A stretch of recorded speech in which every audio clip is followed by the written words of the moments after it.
Après avoir lu un passage de la Bible, nous nous posons parfois de nombreuses questions, telles que « Quel est le message principal de cette lecture? Que veut nous enseigner Dieu ?» Cette session n'est pas un sermon comme une prédication ou une école du dimanche, elle vise simplement à vous permettre de mieux comprendre ce que vous lisez.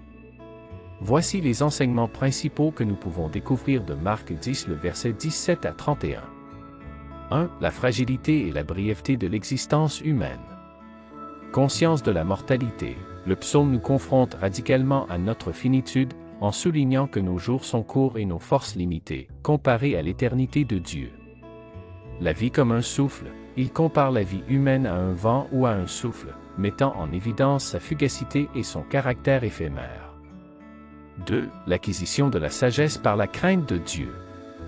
La crainte de Dieu comme fondement. L'enseignement central est que la crainte de Dieu est le début de la sagesse. Réaliser la sainteté de Dieu permet de mieux comprendre sa colère contre le péché et de rechercher sa grâce. Demande de sagesse divine, le psaume nous invite à prier, enseigne-nous à bien compter nos jours, afin que notre cœur acquiert la sagesse.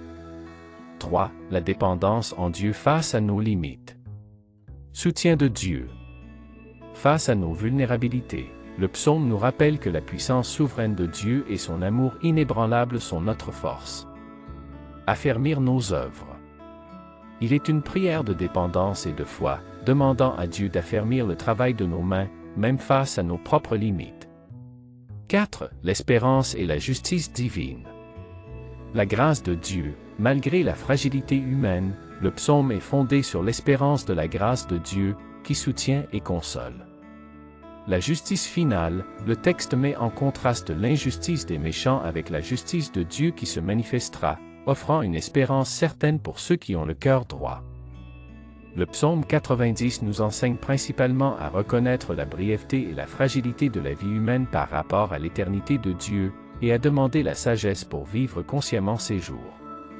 Il souligne la nécessité de la crainte de Dieu pour acquérir la sagesse, d'une part, et la confiance en sa grâce et sa puissance souveraine pour surmonter nos fragilités, d'autre part. Enfin, il appelle à la dépendance envers Dieu, en priant pour qu'il affermisse nos œuvres et prenne soin de son peuple. Bye, bye, au revoir.